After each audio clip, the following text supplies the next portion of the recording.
Yo me acordé ahora, la verdad es que lo tenía ahí presente, pero pensé que ya era un tema conversado entre los profe y no sé, pensé que ya habían tenido la clase. No, Así que igual pido disculpas, pero igual también lo sabía y no. ya.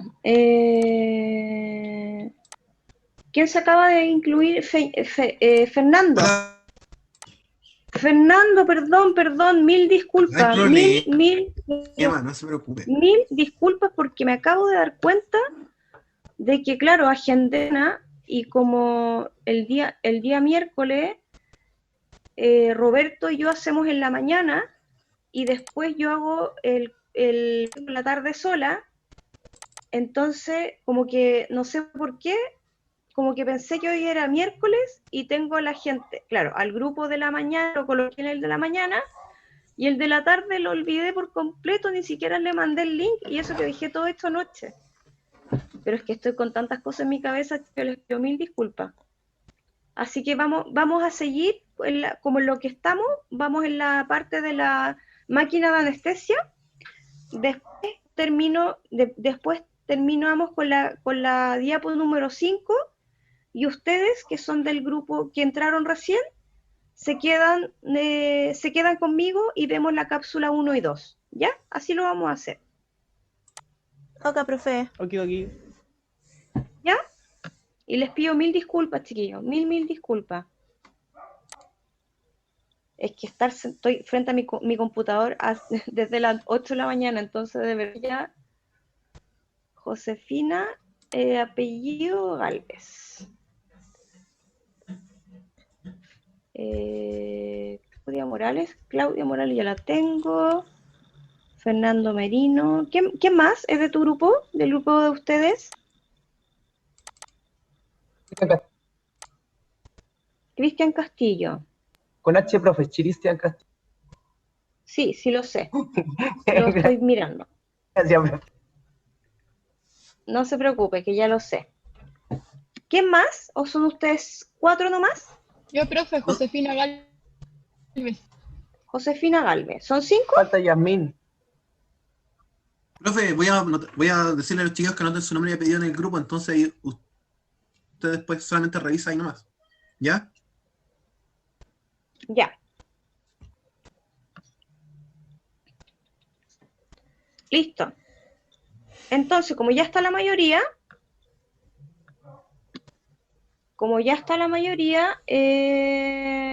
vamos a comenzar. Para algunos, la máquina de anestesia, y para los otros, vamos a seguir con la máquina de anestesia, ya el funcionamiento de la máquina de anestesia, ¿ya? Entonces, lo mismo, voy a dejar detener el video y vamos a comenzar a ver entonces cómo funciona la máquina de anestesia. En este caso, el rol que lo asignó se le asignó a la doctora Pauli, ¿ya? A la doctora Pauli se asignó esta labor, así que vamos a comenzar con el funcionamiento y cómo se debe manejar la máquina de anestesia.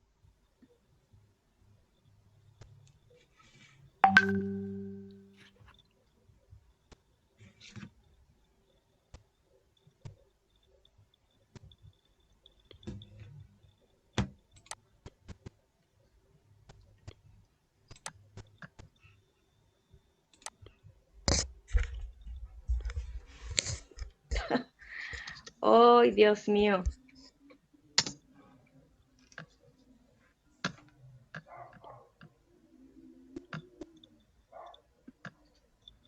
Creo que mi cerebro se está Profe, un friendo. cafecito.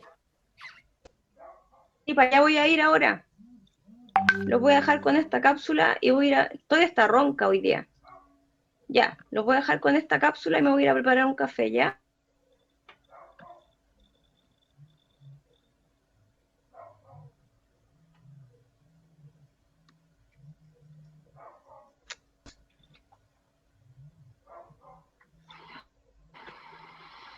Les voy a explicar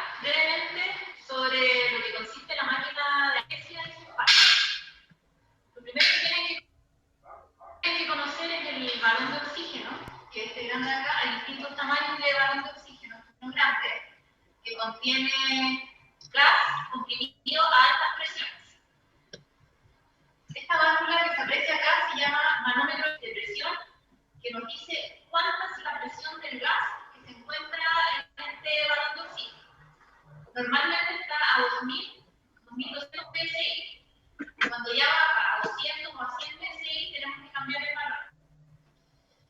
Esta válvula se llama válvula reductora de presión, que lo que hace es transformar los 2200 psi que están en este balón de oxígeno a 50 psi para la anestesia. O sea, nosotros trabajamos a bajas presiones. Acá lo que ven es el flujómetro, lo que hace es regular el flujo hacia el paciente. Puede estar en litros minuto, ml minuto, y bueno, acá no está encendida, pero uno mueve esta perilla y uno va subiendo esta bolita que se encuentra acá. Uno puede decidir si lo deja 1 litro o 2 litros en el paciente. La cal sodada, o sea, el canister, que es esta estructura que se encuentra acá, tiene adentro cal sodada, que lo que hace es absorber el CO2 a medida que el paciente vaya exhalando. Y va cambiando de color a medida que se va saturando, va cambiando a color lila morado. Entonces, si nosotros vemos más de 3/4 de la cal sodada saturada, tenemos que cambiar. Estas son las válvulas unidireccionales que tenemos de exhalación y de inhalación. Exhalación, inhalación. Y son unidireccionales porque el de inhalación, la máquina al paciente, y el de exhalación va del paciente a la máquina y no viceversa. El vaporizador, que en este caso es de isoflorano, tenemos varios tipos de vaporizadores, isoflorano, pseudoflorano, que son los que más es un container, es una caja hermética, que lo que hace es, nosotros ponemos el anestésico, que en este caso es el anestésico inhalador, que va de forma líquida.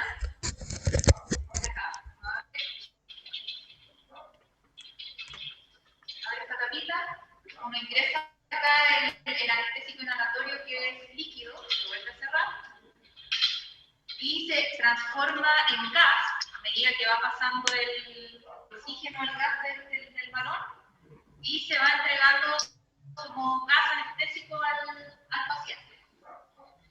Este es el dial que uno va aplicando durante la anestesia, dependiendo de lo que uno quiera entregar anestésico, dependiendo de la profundidad anestésica. Además, cada vaporizador tiene de cada anestésico. Nosotros no podemos mezclar, no podemos poner isoflorano en un vaporizador de pseudoflorano, por ejemplo. Esta es la válvula O, que lo que determina si nosotros dejamos un circuito abierto o un circuito semicerrado o semiabierto. Esta es la válvula de Flatching, que en realidad no tiene mayor importancia, en el sentido que lo único que nos sirve para limpiar el sistema cuando tenemos una cirugía y queremos limpiarlo del anestésico inhalatorio, hacer un Flatching, uno aprieta, se limpia y después se vuelve al paciente para que siga recibiendo solamente oxígeno. Estos son los tipos de circuitos, que en este caso es un circuito cerrado para pacientes mayores de 10 kilos y que utiliza toda la máquina de anestesia que les acabo de describir. Y este es un circuito abierto, en este caso es un Jan-Fries, que se utiliza para pacientes menores de 10 kilos, y acá no se utiliza ni la válvula unidireccional ni el canister con la gas sodada. Y esta es la bolsa de reservorio que tenemos de distintas maneras, que pueden ir de 500 ml a 30 litros, y la elección de la bolsa de reservorio depende directamente del tamaño del paciente. En este caso, de 3. Entonces, cuando nosotros estamos anestesiando al paciente, el paciente va a exhalar. Acá se retiene el CO2. Desde la bolsa de reservorio se hace una mezcla de lo que exhaló el paciente sin el CO2, un poco de anestésico, con la mezcla nueva que viene del balón de oxígeno, y después va nuevamente al paciente, en el caso de un circuito cerrado.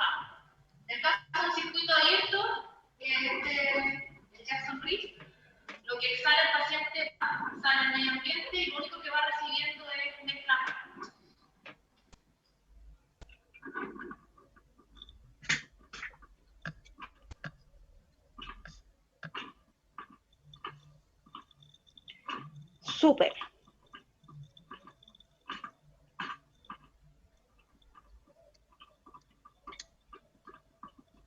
¿Dudas?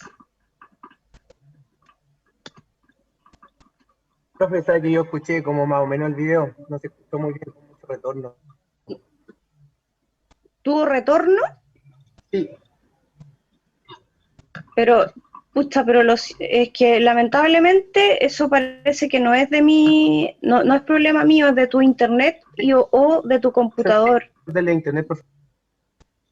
Ah, ya. Pero ¿con qué duda te quedaste? A ver, dime a ver si te puedo solucionar alguna duda. Con, por ejemplo, que habla de que no se podía ocupar el mismo dosificador, parece, para la especie, algo así. Es que eso es lo que no entendí muy bien. El mismo circuito, Y al mismo circuito, eso se refiere. sí.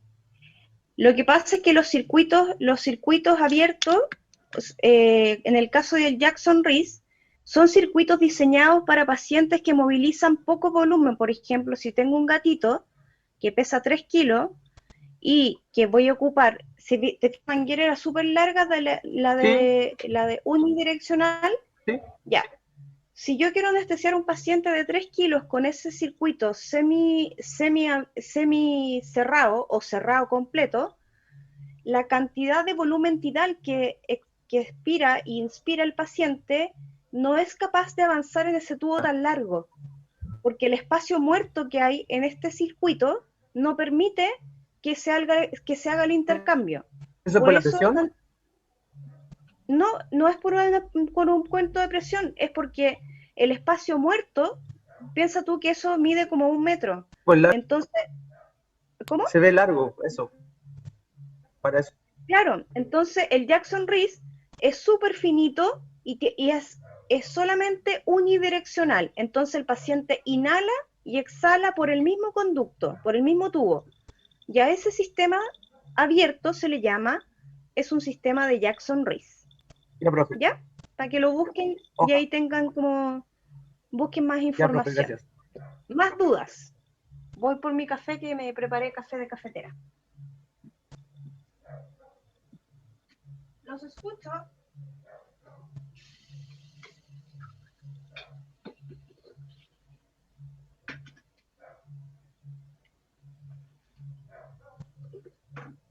Los estoy escuchando.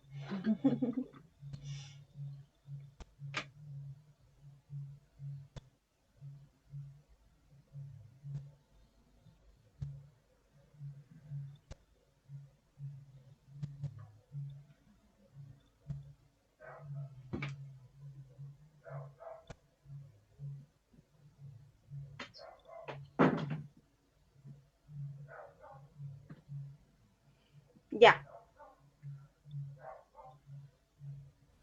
¿Más dudas? ¿Por qué el tubo de oxígeno, o sea, el balón de oxígeno lo tapaban con un paño de campo súper grande? Ah, ya. Es que normalmente cuando queremos que esté todo estéril, vestimos todo a todo. Y vestimos el balón de oxígeno dentro del pabellón. Pero es por un tema higiénico y por un tema también porque a veces los balones porque esto es como comprar gas. Entonces tú pides a una empresa que te traiga un balón de oxígeno y a veces vienen unos tubos que vienen, pero del terror. Entre que vienen sucios, vienen medio oxidados, cosas así. Entonces, pero no tiene ningún fin específico, o sea, como que el paño como que no puede estar estéril, puede no estar tapado. La idea es que siempre esté fijo a una estructura, que puede ser una estructura de piso o puede ser estructura que esté fijo en la pared. En los hospitales más pro, el humano, por ejemplo, los tanques de oxígeno no están dentro del pabellón, sino que tenemos circuitos de red donde está el oxígeno, el anestésico para procesos rápidos. No, yo no puedo andar con el balón de oxígeno arriba a cuesta. ¿Ya? Ya, profe. ¿Se entendió? Ya, súper. ¿Más dudas de acá? Profe, disculpe. Dígame. ¿De qué depende, por ejemplo, el modificar la oxigenación de un paciente? No sé si me explico. ¿Modificarla? Sí, porque, por ejemplo, cuando yo estuve así como asistiendo al anestesista, siempre lo dejamos en el 2%. Y para todas las especies. Espérame, pero espérame. ¿Me estás hablando del vaporizador o me estás hablando del oxígeno? Del oxígeno. Es que el oxígeno no se mide en porcentaje, va en ml, va en litros, Ya. por eso no me cuadra tu pregunta. Ya. Bueno, era ese tubito que salía como del 0 al 10 y siempre lo dejamos en ¿Cómo? gotitas que subía. Ah, ya, del 0 al 10, eso Sí. es de 0 a 10 litros. Ah, ya. Y siempre lo dejamos en 2. ¿Eso Sí, tiene alguna relevancia? Sí, es estandarizado. Ah, Normalmente se calcula por peso, pero normalmente el cálculo siempre genera como unos 1,5 o 2 litros por paciente. Recuerda que el anestésico, para que se pueda funcionar, para que pueda entrar al paciente, tiene que entrar con un compañero, por así decirlo. Y el compañero, para que ingrese, se ancla o se quela al oxígeno, a la molécula de oxígeno, y con eso entra al paciente. ya. Por lo tanto, si yo tengo esa pelotita que tú me dices, si yo eso lo tengo en 0 y tengo el anestésico condensador un ejemplo, al 1,5%, el paciente no se va a anestesiar, porque el conducto que lleva el oxígeno, que transporta el anestésico, está en 0. Por ende, no va a funcionar. Para eso es la válvula, que es la válvula que te indica que puede estar en ml o que puede estar en litros. Y normalmente y es calculable, más o menos son como 30 de 50 ml kilo. Ya. ¿Ya? Entonces, cuando tienes un paciente grande, obviamente vas a jugar cantidades más grandes. Entonces, hay algunas máquinas de anestesia que traen, a un lado traen en litros y al otro lado lo traen en ml, porque a veces no alcanzas a calcular en litros para un paciente que pesa 3 kilos, por ejemplo. Sí. ¿Ya? Ya. Sí, ¿Te respondí? raro. ¿Te respondí la pregunta? Sí, profe, muchas gracias. Es que me parecía raro porque nosotros cuando por ejemplo, lo ocupábamos en rapaces y en zorros y muchas diferencias de tamaño y especie y siempre el 2%. Ya, es que no es siempre así. Eso va a depender un poco también. Esto se calcula. Y se ocupan estándar, siempre los 20, asegurar que no es lo mismo anestesiar a un ave en donde vamos a utilizar un circuito que va totalmente diferente porque vamos a utilizar mascarilla y los volúmenes de oxígeno van a ser mayor, porque como no tengo un conducto directo desde la tráquea, desde la máquina hasta la tráquea, tengo mucho espacio por donde se pierde.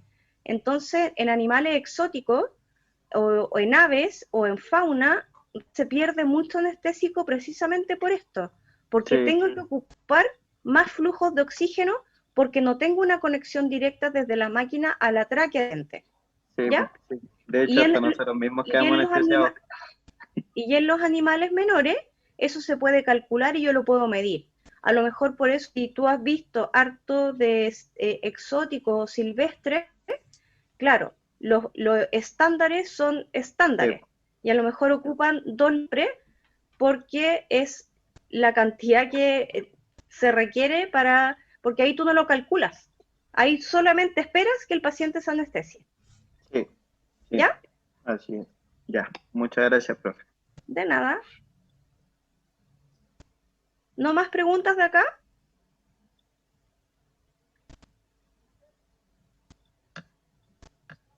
Nos vamos entonces con la otra cápsula.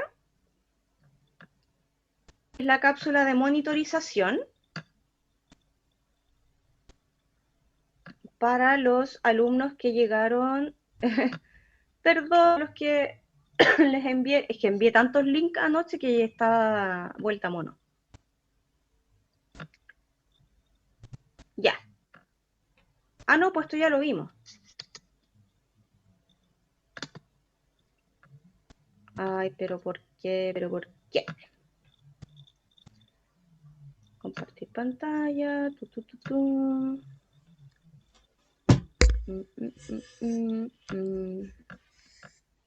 La última.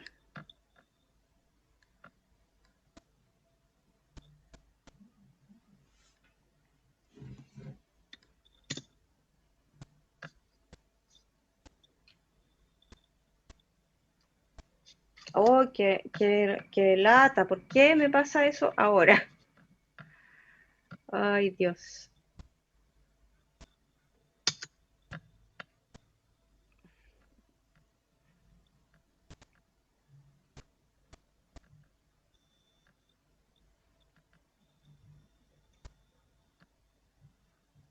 Esta quiero colocar.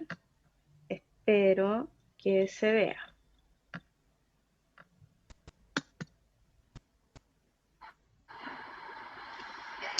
Hoy no puedo colocar la otra.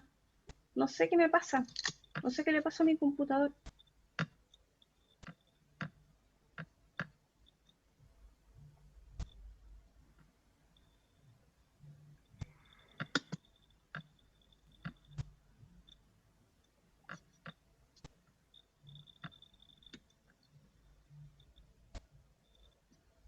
¿Ustedes están viendo en pantalla? ¿Sí? Sí, estamos viendo el Power.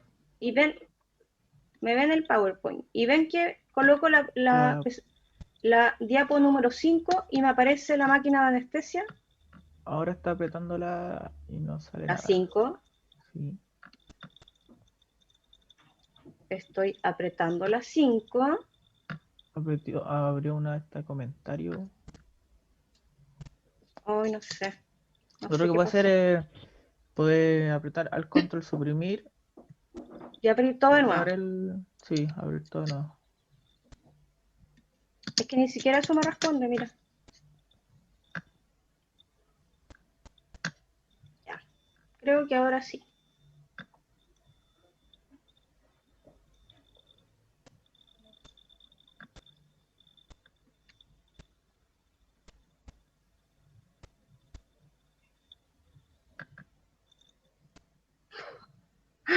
¡Ay, Dios!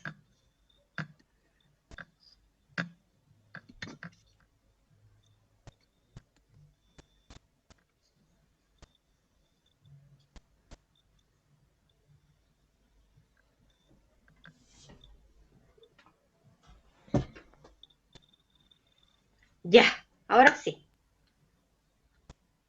Ok. Hola, me corresponde hablar del monitor multiparámetros. En primer lugar, debo decir que el monitor, si bien es una tecnológica que nos sirve mucho en el pabellón, no, el mejor monitor que existe es el médico veterinario que puede ver las variables fisiológicas o anestesiológicas propias in situ en el paciente. Por ejemplo, ver las cosas, medir la frecuencia cardíaca, respiratoria, con obviamente todo lo que es la visión, la exploración clínica. Sin embargo, es una herramienta tecnológica de mucho apoyo, la cual me va a ayudar con muchas variables que son las siguientes. Acá está la frecuencia cardíaca, la cual es más porque el perro es de 90 a 120, por lo tanto lo que se espera del quirófano es que esta variable no disminuya ni aumente más de un 20%. En el caso que eso se produzca, hay que usar alguna medida farmacológica o mecánica para poder revertir esta situación. Por lo tanto, siempre hay que tenerlo para en general, de frecuencia cardíaca, respiratoria, presión, para saber cuándo se van a modificar más de un 20%. Entonces, como primer parámetro tenemos la frecuencia cardíaca y tenemos el electrocardiograma. En el electrocardiograma lo que hay que ver siempre es la presencia de la onda P y de complejos RST, que eso lo vamos a ver en teoría. Como les dije, entonces uno tiene que cardiovascular o realizar alguna maniobra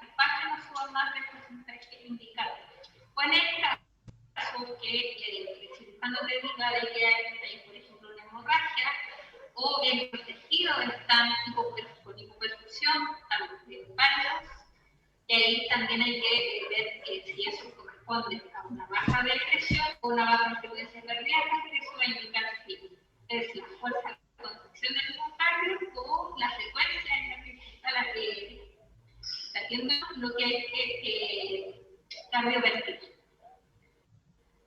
Otro parámetro también cardiovascular es la presión arterial. La presión arterial en perros de clase sistólica tiene 160 mililitros de mercurio, la diastólica que es entre 60 y 90 y la presión arterial que es entre 80 y 120. ¿Qué indica la presión? La presión es la fuerza con la cual el corazón expulsa la sangre y el caso también se llama cardíaco y esta tiene que mantenerse bajo estos rango. Cuando también cambian generalmente en anestesia, lo que suele suceder más es que baje la presión, hay que usar medidas para aumentarla, ya sean con fármacos o aumentando el volumen de fluidos, que dependiendo del tipo de baja de presión, es que fluido se va a utilizar o el aumento de la velocidad de los fluidos para poder mantener entonces la presión que va a indicar también la difusión de los tejidos, de la sangre que llega a los tejidos. Primero los órganos nobles y después la periferia. Otro es la saturación de oxígeno.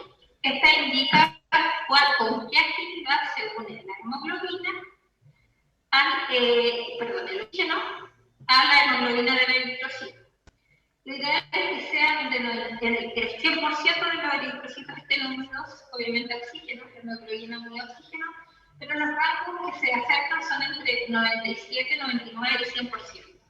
Cuando esto baja, significa que no hay una adecuada oxigenación de los tejidos, ya que no se están viendo al eritrocito, por lo tanto, va a haber clínicamente se va a ver como cianosis o la mucosa nodular, y eso va a indicar obviamente que el animal no se está oxigenando adecuadamente, por lo cual es un parámetro que también se correlaciona con la presión de frecuencia cardíaca. Generalmente cuando baja la concentración de oxígeno, significa que también está proporcionalmente bajando la presión arterial.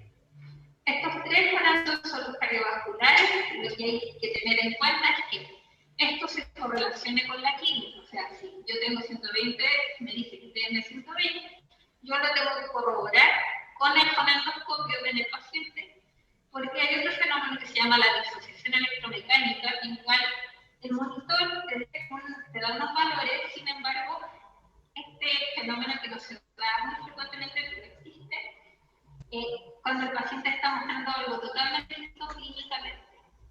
Es por eso que siempre hay que corroborar. La máquina puede estar descalibrada, puede estar alterándose, por eso digo que mejor que monitoreo médico veterinario.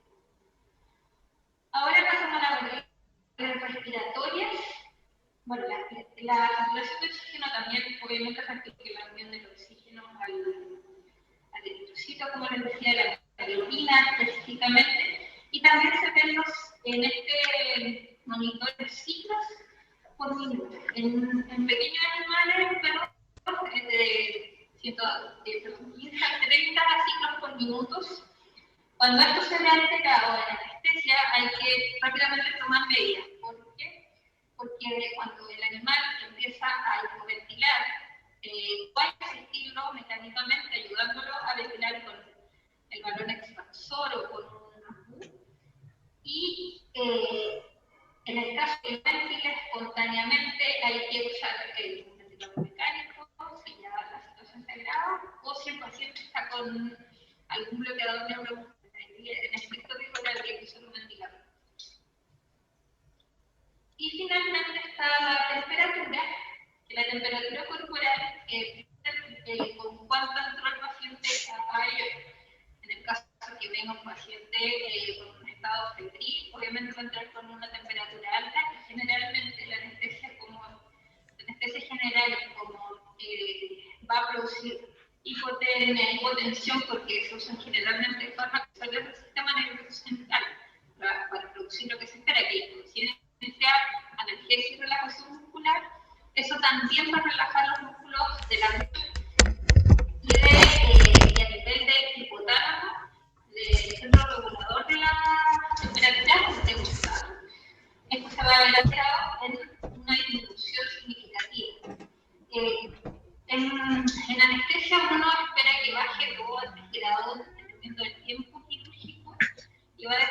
también del tipo de procedimiento. Cuando hay exposición, mucha exposición de vísceras o de algún tejido, esto tiende a que se pierda mucha temperatura. Para eso uno también usa otras medidas adicionales, como son el uso de calentadores de suelo tibio, poner en el mesón que pueda aumentar la temperatura para que no tenga contacto con el mesón del quirófano. Esto no incida en disminuir más la temperatura. La disminución de la temperatura también se asocia a vasoconstricción periférica, por lo tanto el paciente, además de estar con la temperatura baja, va a estar con una infusión en la zona periférica. Lo que sí es importante es que los tejidos nobles no les baje la irrigación, porque eso va a tener secuelas o consecuencias más importantes.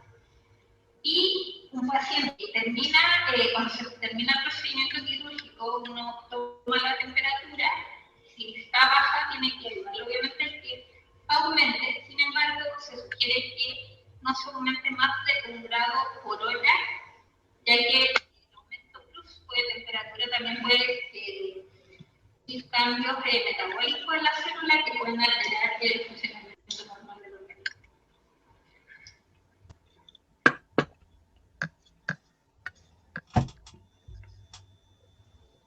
Ya, esto lo vamos a ver idealmente si volvemos a presencial, lo vamos a ver en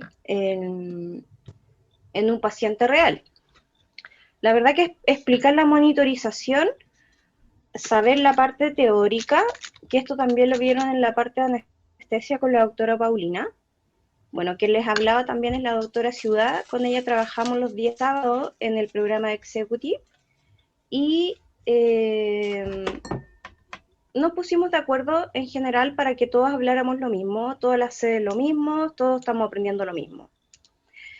Y importante de la monitorización, tal como dijo Natalia, es importante que el mejor parámetro o el mejor multiparámetro son ustedes mismos cuando funcionan como anestesistas. Porque existe lo que decía ella y que ocurre más frecuente de lo que ustedes piensan, que ocurre una disociación electromecánica y que puede estar dada por múltiples factores. Y uno de los principales factores es lo que se desconecte uno de los electrodos que van conectados al paciente, ¿verdad? Y que eso puede alterar la lectura del multiparámetro, y ustedes tienen que corroborar, porque, por ejemplo, si se desconecta un electrodo, les va a aparecer en la frecuencia cardíaca 0. Entonces ustedes van a decir, oye, el paciente está muerto. No, usted va con su foneo, ausculta, y usted ahí empieza a buscar por qué hubo esta disociación electromecánica. Entonces se dejen guiar solamente por el monitoreo mirando el monitor, sino que usted también revise por debajo, sin molestar al cirujano, por supuesto, que esté todo ok, revise que esté ventilando normal, revise que no se haya acabado el oxígeno, revise que no se haya acabado el anestésico. Son cosas súper simples, pero que en verdad en una cirugía que estamos, por ejemplo, de una laparotomía exploratoria, y el anestesista se le olvidó cargar la parte del anestésico, y en la mitad de la cirugía nos quedamos sin anestésico. Por ende, el paciente se va a empezar a despertar. Para que eso no pase, ustedes ven todo esto previamente a la cirugía y revisan todo. Todo tiene que estar listo antes de la cirugía. Improvisar durante la cirugía. Es más, los fármacos que se utilizan para reanimación, que existe una cápsula aquí de eso, precisamente para que ustedes sepan cómo actuar, los fármacos que ustedes utilizan se dejan todos cargaditos, quizás dados en la jeringa, porque a veces los vamos a ocupar y a veces no, pero sí dejar todos los fármacos que vamos a utilizar para una reanimación en el eventual caso que tuviéramos que hacerla, se deja todo ordenadito y con las dosis calculadas. Entonces, cuando ustedes ya tienen las dosis calculadas y tenemos una emergencia, ustedes ya saben que hay que cargar X ml de epinefrina, XML de atropina, etc. ¿Ya? ¿Dudas de esto?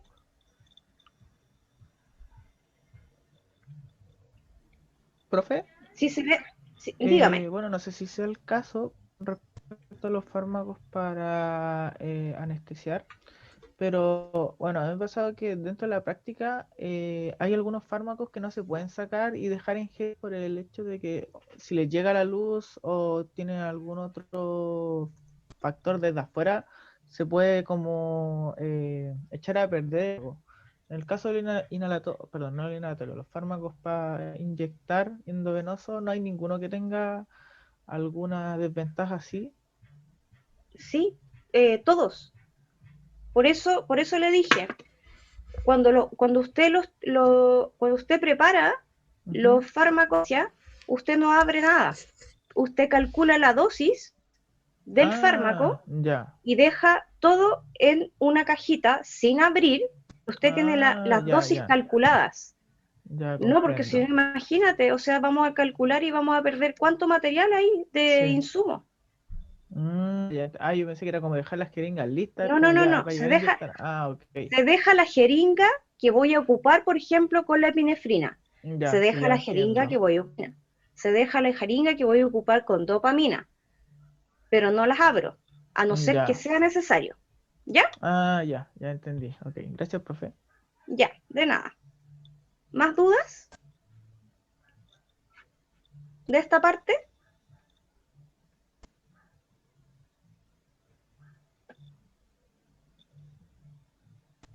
Por lo menos yo no, profe. Súper.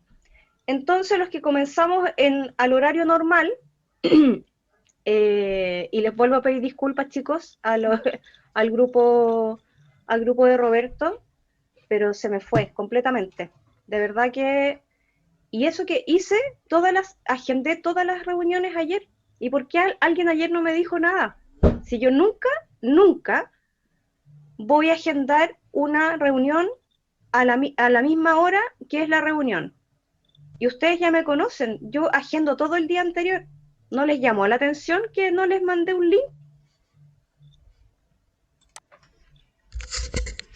Lo que pasa es que con el profe Roberto estamos acostumbrados a que nos mandes el mismo día 3:50 o justo a las 4 para ingresar a la clase. Ya, pero de todas las clases que yo les he enviado, ¿les he enviado alguna vez 5 minutos antes del link? Nunca. No, nunca. Siempre les envío... ¿Ah? Pero es que yo pensaba que quizá el doc habló con usted y le dijo, no, si los chiquillos se conectan a las 4, entonces por eso estábamos esperando.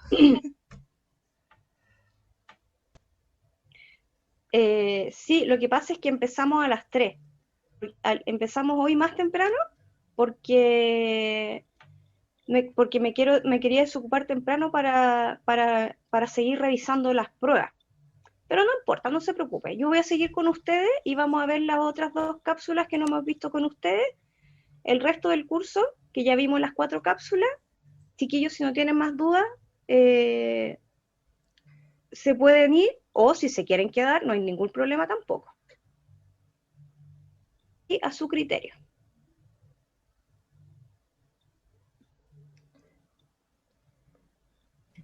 Ya, profe.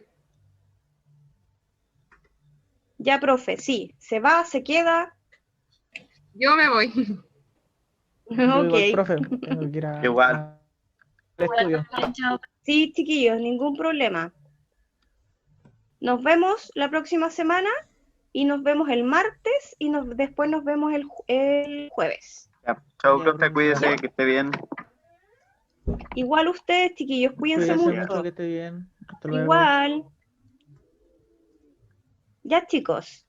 Entonces, como les decía al grupo anterior, vamos a ver, bueno, ya vimos ya lo que es el manejo de la máquina anestesia y vimos ya la monitorización y específicamente yo quise hacer un capítulo de cálculo de dosis, precisamente porque ustedes me lo pidieron en todas las sedes. en que ustedes están deficientes en la farmacología. Entonces, un poco enfocar cómo deben calcular las dosis de un paciente X kilo. Vamos a utilizar una unidad totalmente fácil, que va a ser un paciente de 10 kilos, y con este paciente de 10 kilos vamos a usar los distintos fármacos como un protocolo. Vamos a aplicar un protocolo en un paciente de 10 kilos que va para una cirugía electiva, y vamos a ir paso a paso desglosando cómo calcular las dosis de estos fármacos. ¿Ya? Vamos a ver la cápsula. ¿Esta la vieron ustedes antes? Porque yo se las envié a todas las sedes. ¿Las miraron? Yo por lo ¿O no menos tuvieron tiempo? no, profe, no tuve tiempo. Ya. Pero no importa, las vamos a ver Yo sí acá. las vi, Las profe. vamos a ver acá ahora. Yo sí ¿Ah? las vi. Yo sí las vi ayer en la noche y el profesor da 3 ejemplos. Exactamente. El doctor que está haciendo la cápsula es el doctor Mauricio Silva. Mauricio trabaja en la parte del diurno para otra sede, y trabajamos juntos para el programa Executive. Si aquí hicimos trabajar a todos los profes, no se escapó ninguno, a todos los hicimos trabajar. Así que vamos a ir con esta primera, entonces, cálculo de dosis. Es súper interesante. Tomen apunte, porque y pregúntenme todas las dudas que tengan que surjan de acá. ¿Ya? Me voy a sacar de mi cámara para que corra mejor el video, y cuando termine la cápsula conversamos los detalles y las dudas que ustedes tengan. ¿Estamos? De acuerdo, profe. Ya, súper.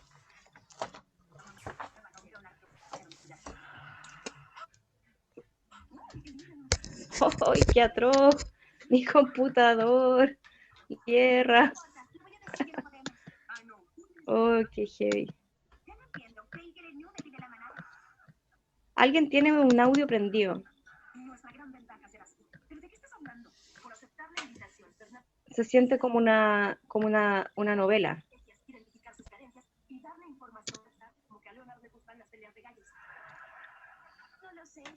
¿Ve? Fin de la presentación. Nada que ver.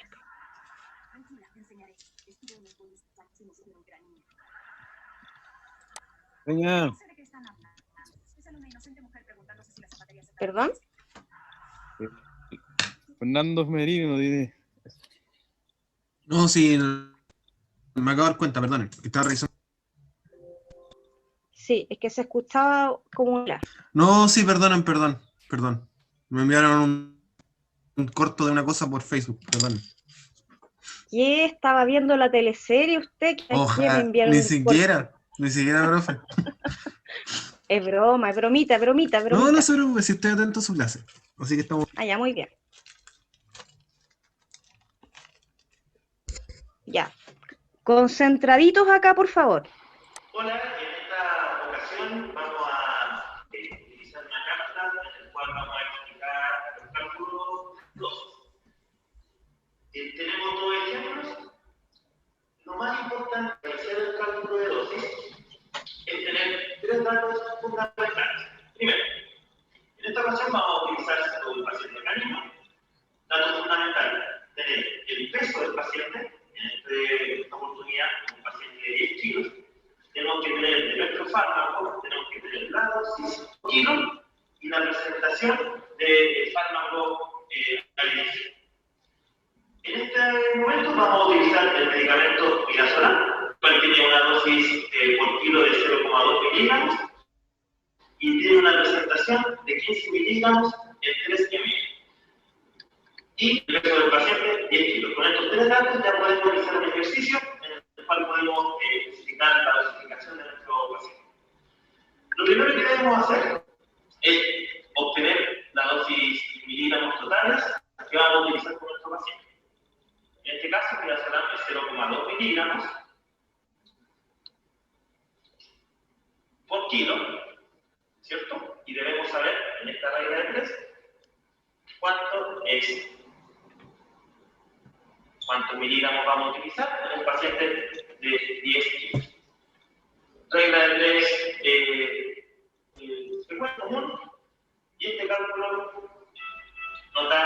¿cierto? Se divide y nos da 2 miligramos totales para nuestro paciente. ¿Ok? Obteniendo esta información, ahora tenemos que transformar estos 2 miligramos y llevarlos a la dosis que utilizamos realmente, esto que es NML. La presentación que viene en nuestro medicinal es de 15 miligramos en 3 ml. Por lo tanto, ahora nuestra regla de 3 es indicando cuántos ml hay en 2 mililitros. ¿Ok? Realizamos la regla de 3 y el resultado es 0,4 ml. Ok, entonces, para nuestro paciente de 10 kilos, la dosis en ml es de 0,4 ml. En esta ocasión vamos a utilizar el fármaco desmedetomidina, que tiene una particularidad que su presentación, su dosificación está en microgramos. Entonces, volvemos a repasar los datos fundamentales para poder hacer el cálculo de dosis. Peso del paciente, en este caso canino de 10 kilos, dosis del medicamento 1,5 microgramos por kilo, y su presentación, que es en 0,5 miligramos por ml. Noten la diferencia, microgramos a miligramos. Entonces vamos a hacer un ejercicio adicional. Iniciamos el cálculo obteniendo primero la dosis en microgramos totales. Entonces, 1,5 microgramos por kilo. La regla de 3 indica cuántos microgramos necesitamos para nuestro paciente de 10 kilos. Resultado es igual a 15 microgramos totales para nuestro paciente. ¿Ok? Ahora, si observamos, tenemos la dosificación en microgramos, pero la presentación de nuestro medicamento es en miligramos. Por lo tanto, debemos llevar nuestros microgramos a miligramos. El ejercicio es el siguiente. 1000 microgramos equivalen a 1 miligramo. Entonces, 4 miligramos son 15 microgramos. Se hace la regla de 3, se divide y el resultado es 0,015 miligramos. La dosis total de microgramos. Ahora tenemos que llevar estos miligramos a ml y utilizamos la información de la presentación, en el cual el medicamento tiene 0,5 miligramos por ml. Y ahora queremos saber cuántos ml son los 0,15 miligramos. ¿Ya? Resolvemos, hacemos el ejercicio, ¿cierto? Ahí. Y el resultado es 0,03 ml de fármaco para nuestro paciente. Perfecto. Ahora utilizaremos un fármaco también con una presentación en particular. En esta ocasión vamos a utilizar Propofol, el cual viene al 1%. Volvemos a recopilar la información necesaria. Peso del paciente, 10 kilos. Dosis de fármaco a utilizar, 3 miligramos por kilo. Y esta presentación al 1%, ¿cierto? Tiene una variación, un traspaso práctico en el cual uno agrega un 0 y lo transformamos que la presentación es de 10 miligramos por ml. Por ejemplo, si el medicamento estaba al 2%, serían 20 miligramos por ml. Si estaba al 10%, se transforma a 10 miligramos por ml. Entonces, ese es un ejercicio práctico en el cual pudiera utilizar al momento de requerir. Tenemos entonces estos 3 datos fundamentales para hacer este cálculo. Iniciamos esto obteniendo la dosis del paciente. 3 miligramos por kilo. Paciente de 10 kilos. ¿Cuántos miligramos totales requiere? Regla de 3. Esto equivale a 30 miligramos totales. Perfecto. Una vez obtenido 30 miligramos, ¿cierto? 200 miligramos, vamos a pasarlo a ml. La presentación de este mefato es de 10 miligramos por ml. ¿Cuántos ml? Son nuestros 30 miligramos totales. Regla de 3. Y esto equivale a X. 3 ml como dosis total de este fármaco. ¿Ok? Entonces, ahora vamos a hacer otro ejercicio de cálculo de dosis que se necesita generalmente en nuestra cirugía. Cálculo de fluido de terapia. En esta ocasión vamos a utilizar un cálculo de fluido de terapia intraquirúrgico, ¿ya? El cual se va a utilizar una dosis de 5 ml kilo hora quirúrgica. Tenemos que obtener la bajada de suelo que vamos a utilizar. Recordemos que tenemos macrogoteo y microgoteo. Macrogoteo, 20 gotas por ml. En el caso de microgoteo, 60 gotas por ml. Recopilamos información entonces, los 3 datos necesarios: peso del paciente, dosis a utilizar 5 ml kilo hora, y en este caso, bajada de suelo, macrogoteo, 20 gotas por ml. Iniciamos el cálculo entonces. Primero vamos a obtener la dosis total en ml. 5 ml por kilo. ¿Cuántos ml, cierto? Tenemos para 10 kilos. Regla de 3. Concluimos que nuestro paciente intraquirúrgico utilizará 50 ml en una hora. ¿Sí? Ahora tenemos que llevar a la dosis práctica, como en cuotas, que es lo que realmente utilizamos en una falla de suelo, ¿cierto? No utilizamos ml solamente, sino también se lleva a gotas. Entonces, al elegir un macrogoteo, significa que 50 gotas son de ml. Entonces, hacemos regla de 3 nuevamente. 20 gotas son un ml. Entonces, ¿cuántas gotas voy a utilizar para obtener mis 50 ml en una hora? Calculamos, regla de 3, resultado 1000 gotas. Entonces, ya tenemos las gotas que voy a utilizar en mi paciente en el procedimiento quirúrgico. Ahora tengo que llevarlo al cálculo en tiempo. Por lo tanto, para poder utilizar esta gota, para poder distribuir. Entonces, significa que esta dosis total serían 1000 gotas en una hora, pero para para ejecución del cálculo se debe llevar años. Por lo tanto, una hora equivale a 60 minutos. 60 minutos. ¿Cierto? Y ahora vamos la pregunta es: ¿cuántas gotas voy a utilizar para un minuto? ¿Okay?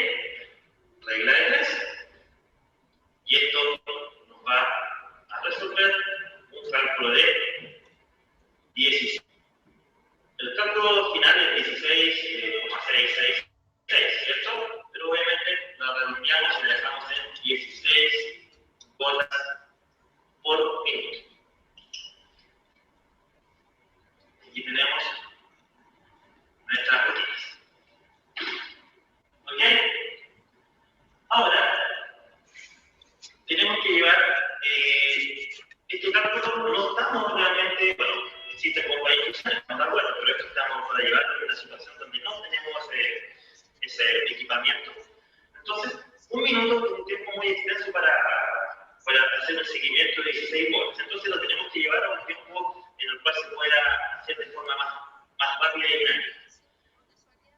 Tenemos 16 gotas. En un minuto.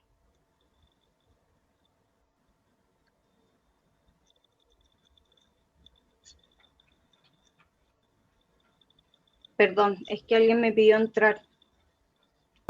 No hay problema, profe. Por lo tanto, hay que llevar esto a segundos. Más fácil, ¿cierto? Entonces, un minuto hay que llevar a 60 segundos. Por lo tanto, sería que son 16 gotas en 60 segundos. ¿Ok? Por lo tanto, ahora aquí uno puede jugar con el tiempo. Algunos pueden utilizarlo en 5 segundos, otros pueden utilizarlo en 10 segundos, otros en 15, ahí dependiendo de lo que vamos a hacer, pero en este caso, para el ejemplo del ejercicio, vamos a utilizarlo en 5 segundos. Quiero saber cuántas gotitas caen en 5 segundos. ¿Ya? Para poder entrar al pabellón y poder determinar el goteo que va a utilizar nuestro paciente.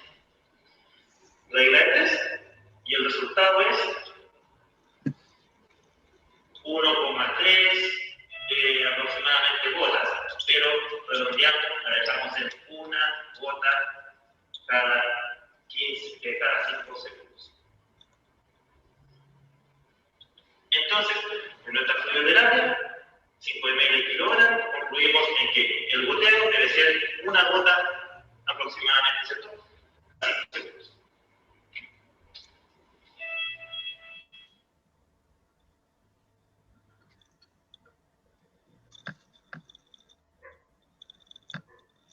Súper.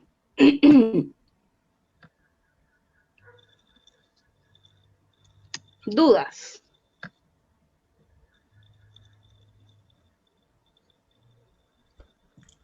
De momento, en mi caso, ninguna.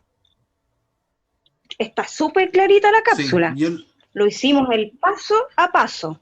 el fármaco se Miligramos. entendió súper bien, pero la fluido me anduve perdiendo un poco, pero después reviso las cápsulas que usted me dio, profe.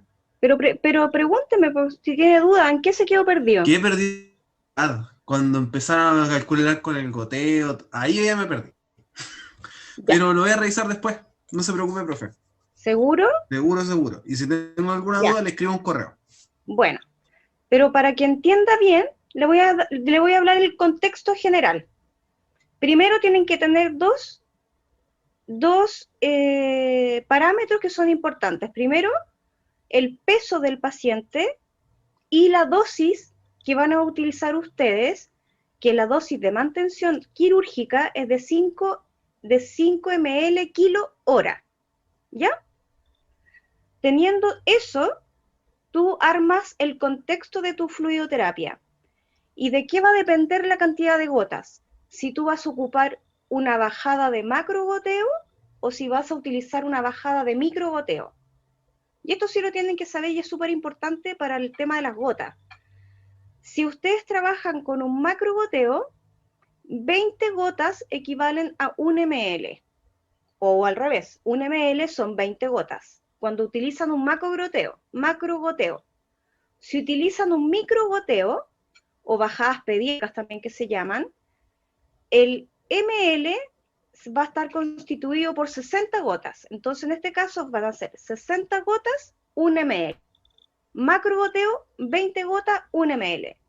Y teniendo todo eso claro, usted va desglosando lo otro. ¿Ya?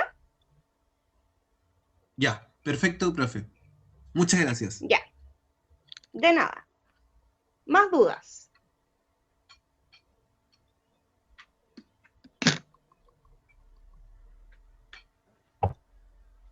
Profesora, yo tengo una duda. Dígame. No sé si usted la guía de ejercicio del cálculo de dosis que mandó el profesor Roberto. Sí, la hicimos el año pasado también. Ah, ya. Es que la 3, donde dice que prepare el tiopental añadiendo X ml de agua destilada para dejarlo al 2,5%. Ya. Ahí me enredé, no supe cómo sacarlo. No supe si sacarlo por los 50. ¿Sacarlo por qué? 25. Es que abajo sale, por ejemplo, peso del paciente 5 kilogramos, concentración del fármaco 2,5%, Y dosis teórica de tiopental para eutanasia es 350 miligramos por kilo. No supe cómo sacarlo, si por los 50 o por los 25. No supe cuál dosis usar. Es que la dosis a usar es la ¿Le misma. saco, ¿Le saco una fotito y se la mando al grupo? Ya, muéstrame. Ya. Sí, es que Ahí yo creo que quedó. te estás enredando con cosas que no tienen ni son peras con manzana. Porque Sí, yo creo lo mismo. porque el porcentaje del tiopental, el tiopental no es un fármaco que viene preparado, es un fármaco que tú lo preparas y tú lo dejas al porcentaje que tú quieras. ¿Ya? Ahí le mandé la foto. Ya, a ver.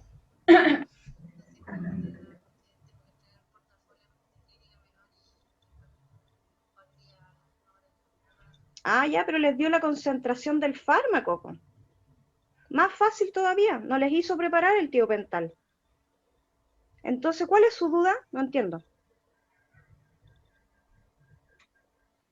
Mi duda es que no lo supe hacer. No supe. ¿Qué tengo que usar ahí? La concentración del fármaco. Ahí pongo 250, como había que agregarle un 0 al porcentaje, ¿o no? Si le agregas un 0 y es 2,5, ¿queda 250? O hazlo más fácil, multiplícalo por 10. Ya lo voy a hacer.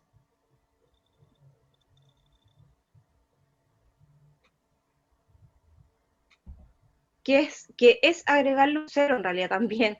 Y como tiene una coma, recuerda que la coma reemplaza el 0 en este caso, y si tienes que multiplicarlo por 10, corres la coma hacia la derecha. Esto es matemática simple. Entonces, si está el 2,5%, lo multiplicas por 10 y te da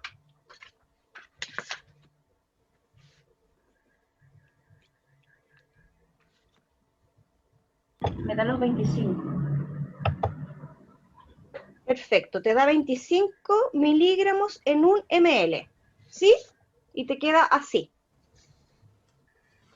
¿Lo ves? Así mismo. Sí, ya. Lo veo. Ahora, ¿qué te pide? Que calcule la dosis para anestesia, mantención, ¿para qué? Para eutanasia. Ya. Entonces te dice, para eutanasia necesito 50 miligramos por kilo. Y aquí tú tienes que saber cuánto pesa el paciente. ¿Cuánto pesa el paciente? 5 kilos. Ok. Entonces, los 5 kilos los multiplicas por 50 miligramos por kilo, que es la dosis que te está pidiendo para eutanasia. ¿Cierto?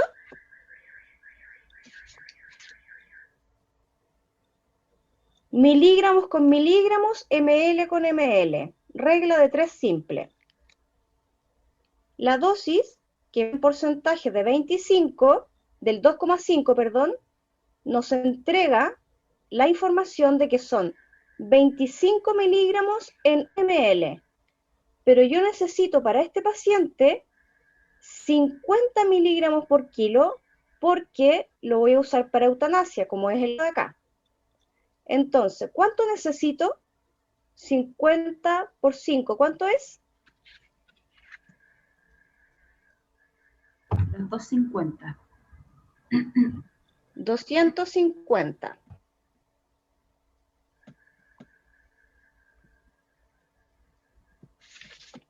Mira, siempre vayan haciendo esto ordenadito.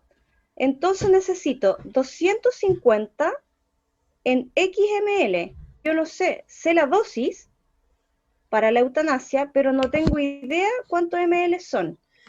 Entonces, en base a esto, a este último que calcularon por kilo, crean otra regla de 3 simple. ¿Y cómo la hacen? De esta forma. Porque ya saben que un ml de esa preparación a ese porcentaje, ¿sí?, trae 25 miligramos en un ml. Entonces, la nueva regla de 3 va a ser 250 miligramos que necesito para eutanasiar a este paciente. No tengo idea los ml, por eso es XML, pero sí sé que está el 2,5. Entonces tengo 25 miligramos en un ml. ¿Y cómo se hace esto? Regla de 3 simple. Se multiplica cruzado y se divide para despejar la X. Entonces serían, en este caso, los 250 dividido en 25, ¿sí? Y eso me da...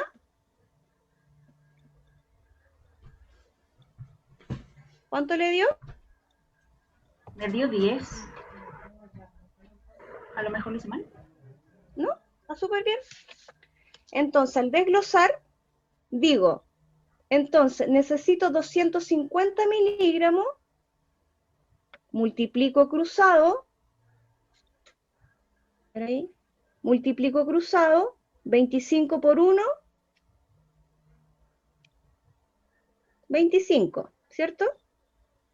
50 por 1, 250. Entonces, para despejar la X, esto es una ecuación simple, chiquillo, ecuación simple de octavo básico. Para despejar la X, se multiplica cruzado en la regla de 3 y se divide por la cantidad que está cruzando la X. Y eso me da 250 dividido en 25, por lo tanto, para este paciente necesito 10 ml para ocupar 50 miligramos por kilo para proceder a una eutanasia. ¿Se entiende? Sí, profe, gracias. Es súper simple, pero cuando tengan esas dudas, vayan haciendo el paso a paso, porque si se tratan de adelantar en pasos, y esto es matemática, uno cuando va simplificando, uno a veces se ahorra pasos. Pero al igual que en matemática, cuando ustedes parten en matemática, y sobre todo con fármaco anestésico, hagan el paso a paso, aunque sea engorroso, hagan el paso a paso porque esto va a salvar vidas. Imagínate, y tú le hubieses puesto ahí lo que tú me decías. Ah, entonces son 250 miligramos en un ml. Imagínate cuánto hubieses calculado de tiopental para ese paciente. En este caso era para eutanasia, pero ¿y si lo hubieses utilizado para anestesiarlo? ¿Te fijas la diferencia? Sí, profe, me fijo. Lo importante que es saber el cómo calcular una dosis, es en cómo enunciarla, y la única forma que tienen acá es practicar. Pesquen los fármacos, invéntense peso, busquen todos los fármacos, pueden hacer lo mismo que esto. ¿Ya? ¿Más dudas de esto?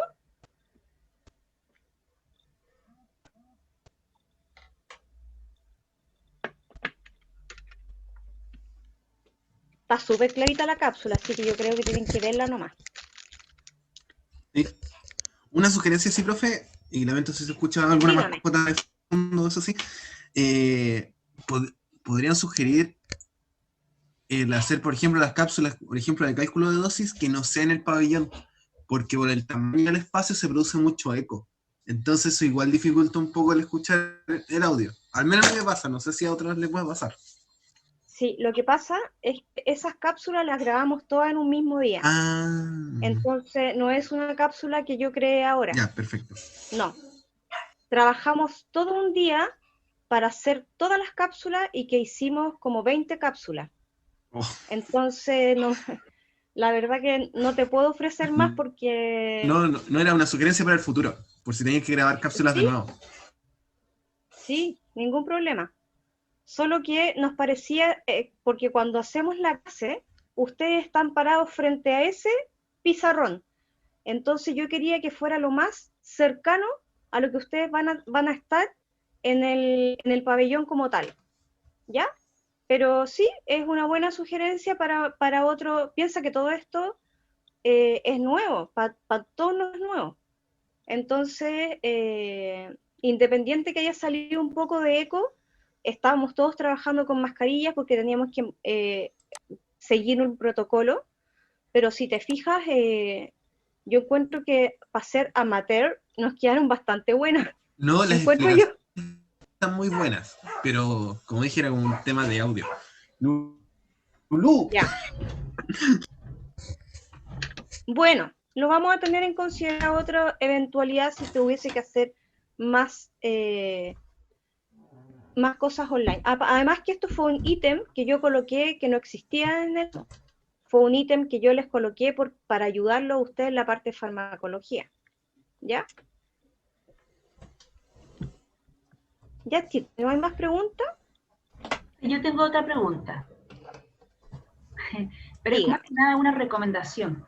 Cuando nosotros, por ejemplo, estemos en alguna clínica donde ¿ya? Las cajitas, donde salgan las dosis o las presentaciones, ¿dónde es recomendable ir a mirar? ¿Los vademecum?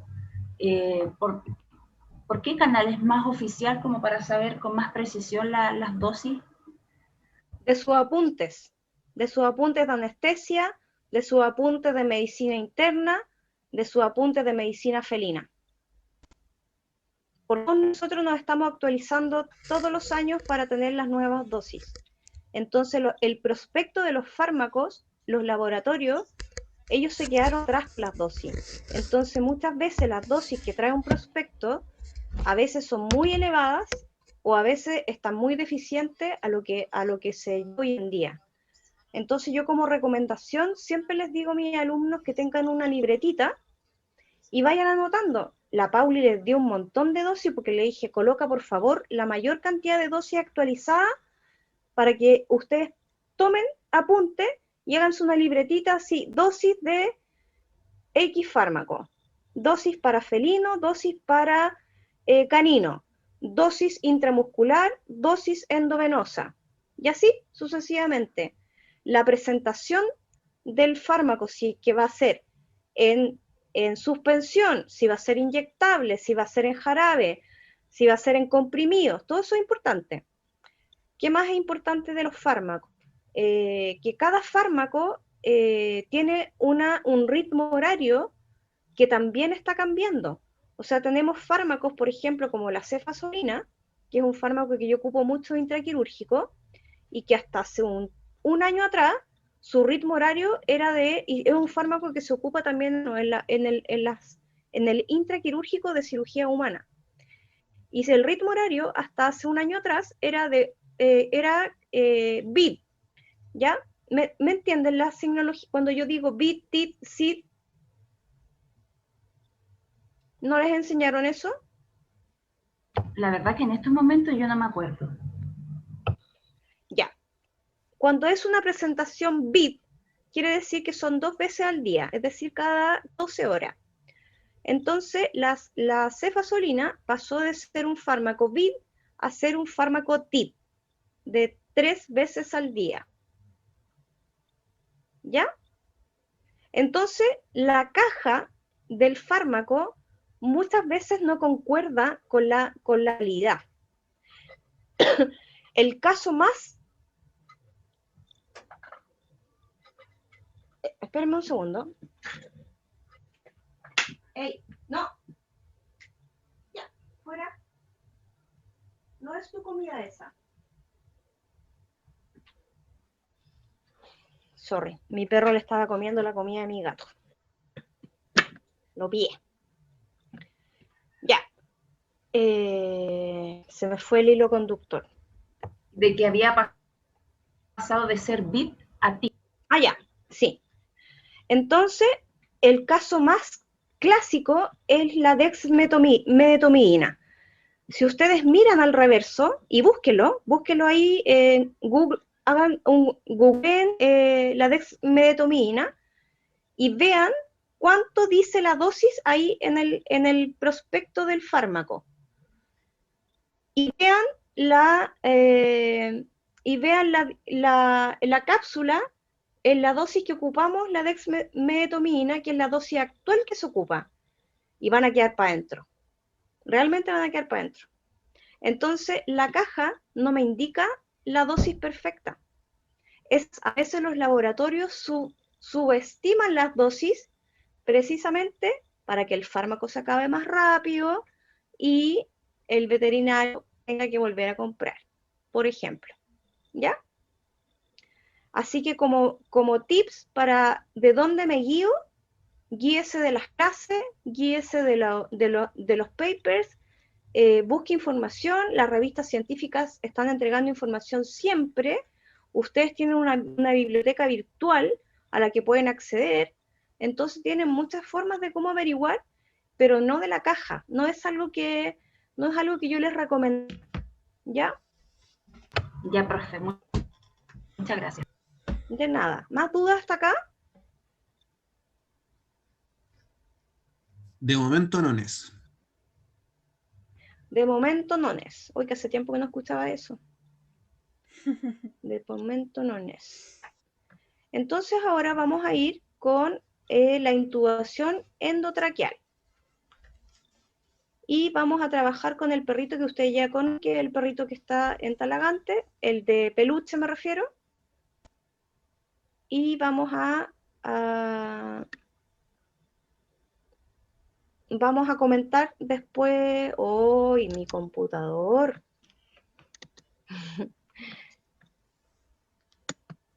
Bueno, creo que yo también estoy cansada. Creo que eso también influye. Pero no importa, chiquillos, aquí estoy con la mejor energía tratando de traspasarles mis conocimientos. Ya, ahora sí que sí. ¡Ánimo, profe! Gracias. Me corresponde explicar la intubación endotraqueal.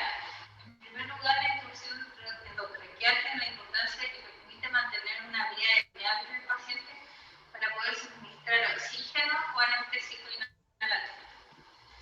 ¿Qué debemos tener? En primer lugar, el laringoscopio y que este tenga una apropiada tamaño para cada paciente. Sí. Pueden observar para pacientes de menos de 5 kilos, 10, 20, hasta 30 para arriba. ¿Qué es importante revisar en el laringoscopio? Es que la fuente de luz esté presente, funcionando, o sea que tenga pilas, que usa pilas que se ponen acá abajo. Y tiene que estar correcto, del porte adecuado para el paciente. Eso es lo primero.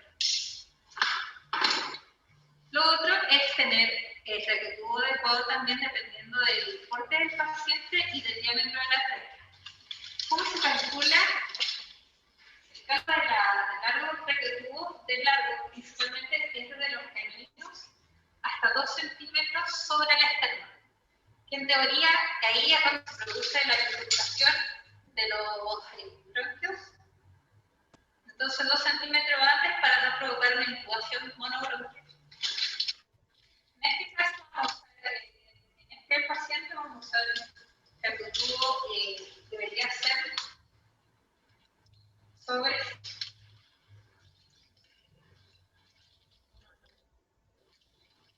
Esto es variable porque va a depender de la estructura anatómica del paciente. Entonces, un paciente muy pequeño que pueden tener una tráquea de un diámetro muy grande, como los pacientes adultos, por ejemplo, o podemos tener pacientes muy pequeñas y un largo muy largo. Entonces, bueno, lo importante es que el diámetro sea acorde al largo también. Pero eso se evalúa in situ cuando tienes al paciente ya listo para intubar. Porque es por eso que es importante también tener una variedad de tamaño del traqueotubo para poder elegir el color. Lo otro que se debe tener a mano son distintas jeringas para con el traqueotubo.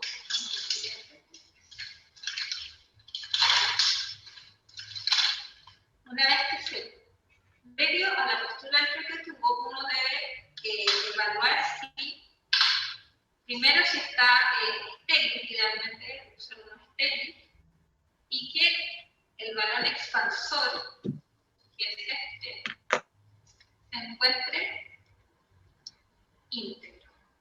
Así voy a calcular cuánto tengo que insuflarlo para que esto se fije en la tráquea, y en el caso de que haya, por ejemplo, aspiración de, puede ser daño o alguna regurgitación, que obviamente no es lo ideal, esto va a poder obstruir que pase a los pulmones, y otra cosa que va a permitir que el paciente, al darle la anestesia del oxígeno, vaya directo a los pulmones. Esto tiene otra importancia que no se debe mover, ya que esto puede estimular las vías parasimpáticas de la tráquea y producir bradicardia. Una vez entonces que ya seleccioné el traqueotubo que voy a utilizar, necesito entonces la jeringa para insuflar el balón para que el traqueotubo no se desplace, una amarra, que bueno, pueden usar diferentes, puede ser con cinta, con una amarra de otro material, pero lo importante es que se fije a los colmillos del paciente y se amarra atrás para que el tubo no se desplace. Y no van a explicar. Otra cosa importante es tener una gasa o un papel para poder estirar la lengua, y con otra persona que colabore hay que poder levantarle la boca al paciente, y uno con la mano derecha retira la lengua y con la mano izquierda usa el aritmoscopio para observar distintas estructuras anatómicas y poder ver el lumen de la tráquea, en la cual se debe observar los cartílagos aritenoides y aristóticos para poder bajarla. Y ven, ahí hay un orificio, que es la tráquea. Una vez que ya tienes una fuente de luz y observaste anatómicamente las estructuras para no provocar una intubación esofágica, se introduce el traqueotubo. Se deja a la altura de los caninos. Una vez que está inserto, se infla el balón expansor. Así, esto me permite fijarlo a la tráquea, pero de todas formas debe tener una mano para fijarlo al.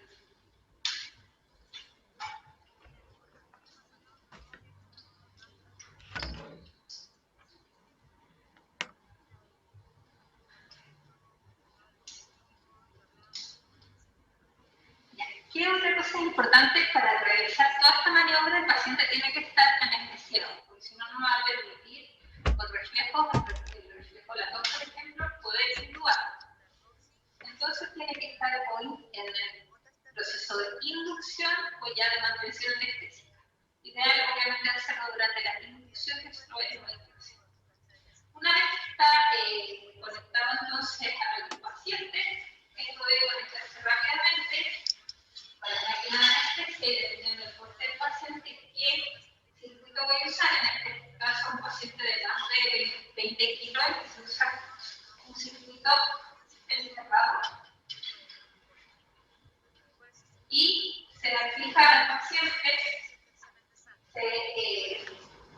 Bueno, la máquina de anestesia ya le explicaron, luego se da el oxígeno y anestésico para que el paciente obviamente no despierte intubado, porque lo primero que va a hacer es hacer respiración.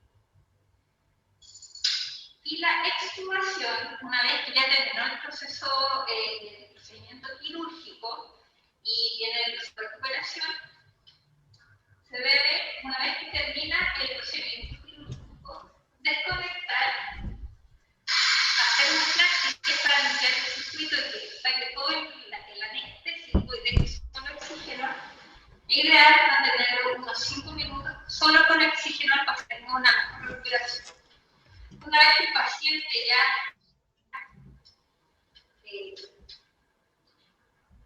está en el tratar, se debe esperar el tiempo prudente para poder sacar el tubo, que es cuando presentan el reflejo de oxígeno. Una vez que el paciente está detectando el presente reflejo de oxígeno, hay que desechar el calor, desamarrarlo, y cuando ya presente el reflejo, quitarlo. Esto se hace estrictamente cuando el paciente ya presenta los reflejos, nunca antes. Y hay pacientes en los cuales uno espera que incluso estén un poco conscientes para poder sacarlo, porque un paciente puede sacarlo.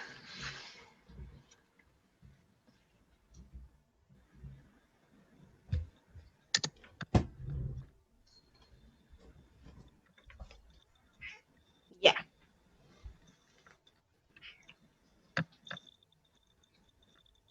Dudas del monitoreo. Perdón, de la intubación endotraqueal.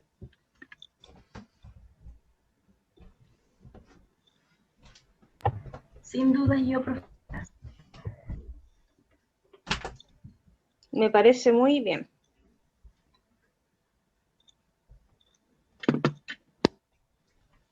Doctora, yo tengo una duda súper chiquitita. En caso Dígame. de los braquios cefálicos, por ejemplo, un bulldog. Muy bueno. ¿Cómo se procede? Mira, qué buena pregunta, porque justamente iba a hacer una excepción en ellos. Los pacientes braquicefálicos, en particular el bulldog inglés y el bulldog francés, normalmente ellos tienen una tráquea que es más pequeña de lo normal. Entonces, la medición que ustedes hacen desde el colmillo hasta las últimas costillas y 2 centímetros hacia arriba, que es más o menos donde está la carilla, donde se separa cada bronquio, ¿verdad? Hacia cada pulmón. La medida que yo estoy ocupando con este paciente muchas veces es muy grande. Entonces, en nuestros pacientes braquicefálicos, en vez de tener una medida como en los otros pacientes, que tenemos una medida que la calculamos y tenemos una más grande y una más chica, yo les aconsejo que en ese tipo de pacientes tengan la medida que ustedes calcularon más 2 tubos más pequeños. Un ejemplo, si ustedes calcularon desde la entrada hasta la carina que era un número 6, yo les aconsejo que tengan un 5,5 y un 5, por si acaso. Esa es mi experiencia con los braquicefálicos. Perfecto. Y en caso de que, por ejemplo, se tenga que atender un cachorro o un gatito, ¿la medida es la misma o se trabaja con un sistema distinto? No, es que la medida es la misma, pero tú vas a ver que a medida que tú calculas esta medida del colmillo hasta la entrada de la carina, en un gatito, por el largo de la cabeza, por el largo de todo, el tubo es pequeñito. Y ese tubo pequeñito en un gato promedio ocupa un 2,5 o 3, no más que eso. Es muy raro que un gato ocupe más de eso. Hasta 3,5 si es un gato grande. Pero mayor a esos números, en pacientes pequeños no se usa. Y en animales exóticos, bueno, está la excepción porque existen unos dispositivos que se llaman Vigel, en donde uno puede colocar, por ejemplo, que es como un tubo especial para exóticos, pero que no es para todos, pues se puede utilizar en los hurones, se puede utilizar en los conejos, en las chinchillas, a veces en un erizo de tierra, pero cuando tengo pacientes más pequeños, por ejemplo, un hámster, el hámster no le pongo, entonces la verdad que yo pesco la mascarilla y coloco el hámster dentro de la mascarilla y lo anestesio así, con la mascarilla. ¿Ya? Ya. Porque todo es mini. En el hámster es todo mini. He visto que ocupan un sistema que son como literalmente, que adaptan las cajas para guardar cosas, de esas cajas plásticas, y ahí he visto que administran cosas, pero ¿qué tan eficiente es eso? Es muy eficiente, pero siempre que lo ocupe, yo lo ocupo mucho, por ejemplo, con los hurones, porque son muy nerviositos ellos. Entonces, generalmente hacemos una premedicación que puede ser subcutánea o intramuscular con midazolam, y luego cuando ya está más relajado, lo coloco en la cajita en la caja se le hace un agujero y colocas el conector de la máquina de anestesia con el circuito grande, el cerrado o el semicerrado, y le conecto la anestesia con oxígeno. Y la cámara, en algún momento, toda su cantidad de oxígeno que existe dentro se pierde y se transforma en anestésico, con oxígeno. Y el paciente, logramos anestesiar al paciente. De esa forma, en una cajita que es una caja de Tupperware, donde cabe justo el hurón, o lo que sea, Ya, perfecto. un Q y todo eso. Y una pregunta más para que no se moleste. No En hay caso ninguna de molestia, al contrario. animales geriátricos, que Ya, esa es mi otra consulta. pero una pregunta en particular, porque es geriátrico. Tanto sedación como intubación. Sedación, intubación. Bueno, hoy en día los fármacos con los que se trabaja son súper seguros, la verdad. Y trabajar con un paciente geriátrico, la verdad que lo que más me preocupa de un paciente geriátrico no es con qué lo anestesio, es su hemograma, su perfil bioquímico y su panel de coagulación. Si yo veo que todo eso está relativamente normal o está normal, la preocupación es cero. Pero si ese paciente geriátrico viene con una insuficiencia renal, por ejemplo, yo tengo que tener precaución en usar fármacos que ojalá no se distribuyan tanto o que no se eliminen tanto por riñón. Entonces voy a utilizar fármacos, en este caso podría utilizar, por ejemplo, un fármaco como el Propofol, que es de eliminación súper rápida y que tiene metabolización extrahepática, porque acuérdense que un paciente geriátrico que viene con problemas renales, lo más probable es que también venga con problemas hepáticos. Entonces, lo que yo voy a utilizar ahí son anestésicos, que va a ser un bolito quizás de Propofol, luego hacemos mantención con gas y dejamos los órganos vitales que están un poco dañados, no los vamos a seguir dañando con la anestesia. ¿Cuál sería un error gravísimo?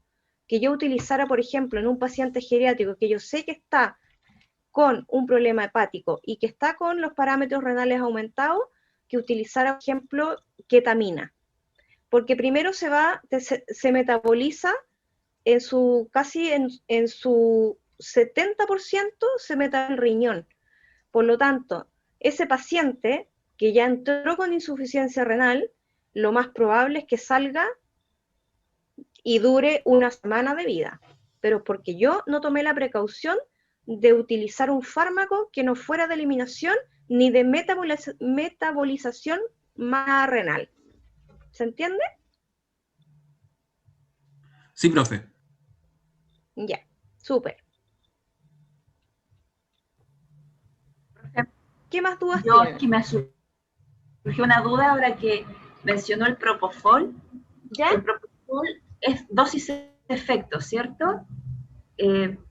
¿Cómo sabe hasta cuándo, por ejemplo, si, no sé, un ejemplo, si fuera su dosis máxima 5, y si ya administré la dosis máxima del Propofol en ese caso y el paciente se ve que todavía está despierto, ¿tendría que subirle a la máquina de anestesia? A ver, espérame, que me estáis mezclando peras con manzanas. Porque, a ver, ¿quieres utilizar el Propofol como TIVA o lo quieres utilizar como inductor para intubar y hacer mantención con gas? Es que lo he visto que lo utilizan para ambas cosas, o sea, con máquina de anestesia y también previo. Y de repente... No, sí está bien, no, sí está súper bien, pero por eso te estoy preguntando. La pregunta va, ¿voy a ocupar Propofol más anestesia o voy a utilizar Propofol solo? ¿Para dónde va la pregunta? ¿Mezclado? Mezclada, profe, mezclada. Ya, ok. El Propofol solo, generalmente uno no lo utiliza como una droga como de primera instancia para usarlo de una. Por eso yo les hago énfasis en la anestesia multimodal. Y la anestesia multimodal incluye 3 factores importantes. Primero, que el paciente tenga una hipnosis y que sea capaz de estar inconsciente, de que tenga una relajación muscular que sea la adecuada y que además proporcionemos analgesia adecuada. Lo importante acá es que juntando todos estos 3 parámetros, el paciente no se tiene por qué despertar entre medio, porque yo utilizando dosis antes, por ejemplo, previo al propofol, lo que yo hago es ocupar menos dosis de todos los fármacos, por eso hacemos anestesia multimodal, para disminuir toda la cantidad de fármacos que vamos a utilizar. Entonces, si premedicaste con midazolam, que es algo que se usa mucho, o con dexmedetomidina, que también se usa bastante, bajaste los niveles de ansiedad del paciente, la dosis del propofol va desde 3 miligramos hasta 8 miligramos por kilo totales. Las dosis de inducción normalmente van de 3 a 4 miligramos por kilo.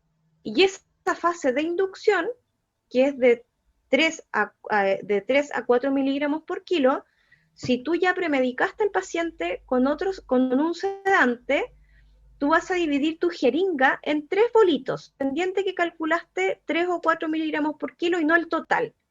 Y vas a ir bajando con bolos. Y estos bolos se dividen en 3. Entonces, 1 tercio, 2 tercios, 3 tercios. Y a lo que uno se refiere dosis efecto es que yo coloco el primer bolo. Si tú te fijas, la dosis total es de 4 miligramos por kilo, o 3. Pero dividiste esa cantidad de propofol en 3 bolitos diferentes. Colocas un primer bolo despacito, y a lo mejor en ese paciente con ese único bolo tuvo, y a lo mejor eso corresponde a 1 miligramo por kilo de propofol. Pero sin embargo, si tienes a otro paciente que no lo premedicaste, colocaste solo propofol, ocupaste 4, ocupaste los 3 bolos, 1, 2, 3, y el paciente como sin... Entonces ahí tienes que volver a otra vez calcular, ocupaste la mitad de la dosis total, tienes la otra mitad de la dosis total, pero te fijas cómo vas colocando más fármacos porque no hiciste una buena anestesia multimodal. ¿Me entiende? Sí, profe, lo entiendo. Entonces, ¿qué es lo que tienes que tener en cuenta? Que cuando tú vas trabajando con el sedante, no genera hipnosis del paciente. ¿Estuviste en la clase de anestesia cuando yo les mostré el video del reflejo palpebral? Sí, vi la clase. Sí estuve. Ya. Cuando ustedes van colocando estos bolitos, estos bolos que ustedes van colocando, van mirando parámetros que son totalmente explicativos y que ustedes ven estos cambios en el paciente. Entonces ustedes ven y ustedes tocan, por ejemplo, el párpado de un paciente que está sedado, ustedes tocan el párpado y el paciente pestañea. En un paciente que está con la inducción correcta, con un bolo pequeñito de la inducción, un bolo de la inducción, y ustedes palpan y el párpado no se mueve, estamos ok. Si el globo no está central, sino que se corrió, ya ustedes ven que el paciente está con los párpados que no tienen reflejo palpebral, que no tiene reflejo deglutorio, entonces un paciente que está óptimo para que pueda ser intubado y ser conectado a la máquina de anestesia para que se siga su mantención con gas. Y esto tiene que ser rápido porque el propofol tiene una acción ultra corta. Entonces, si yo además coloqué una dosis, una mini dosis, el paciente se puede despertar en 1 o 2 minutos, porque ni siquiera coloqué la dosis de inducción completa. ¿Se da cuenta? Entonces, no tome un fármaco como solo. No tome un fármaco como que es que donde yo trabajo lo hacen de esta forma. Nosotros le estamos enseñando la forma correcta. Y como les digo siempre, las malas praxis y las mañas se pegan. Entonces ahora usted tiene que discernir si es que está correcto o no lo que están. Y ahora ustedes van a ser mucho más criteriosos cuando estén en un pabellón y van a ver así, Entonces, a veces quizás no digan inmediatamente, es que la profe de cirugía nos dijo, no, conversen con el colega, que les cuente el por qué él hace eso. Ahora, si no tiene un argumento válido, bueno, ahí se lanzan y dicen, bueno, lo que pasa es que en la clase de anestesia que nosotros vimos en la universidad, y ahí se lanzan con todo si no hay un argumento válido. ¿Ya? Pero todo con argumento. Pero que usted me diga, es que donde yo trabajo así lo hacen, eso no es un argumento válido. Lo que yo le acabo de decir es un argumento válido con todo lo que implica la fisiología del paciente, la farmacocinética del fármaco como tal, la sinergia que se genera con la anestesia multimodal. Todo eso, conjunto, me lleva a elegir un protocolo adecuado para cada paciente. ¿Ya? Ya, profe. ¿Más dudas?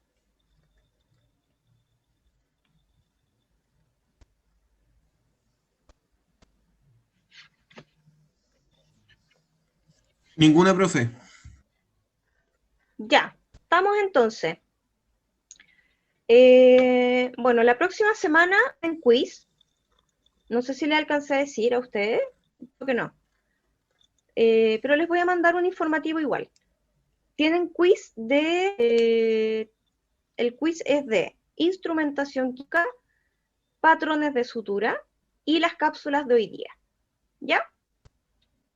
Va a ser quiz de entrada, así que por favor, cualquiera de ustedes que tenga problemas con conectarse, que tenga problemas con trabajan, por favor avísennos con anticipación, ¿ok?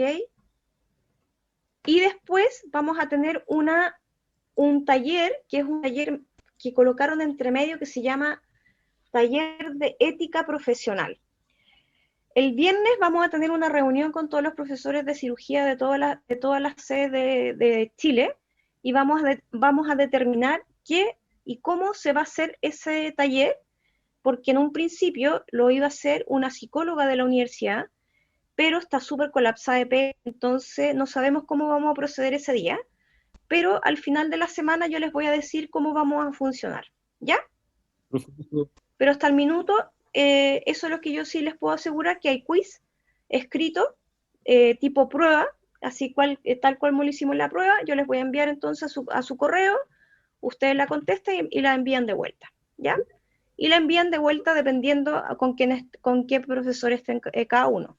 Si está con Roberto, con el doctor Roberto. Si está con Mauricio, con Mauricio. Si están con Hernán, con Hernán. Y así cada uno va a tomar su grupo, pero y va a ser escrito el quiz. ¿Ya? Doctora, lamento, por un tema de huella fuera de mi casa, no pude escuchar. La temática del control, ¿cuál sería? ¿O no?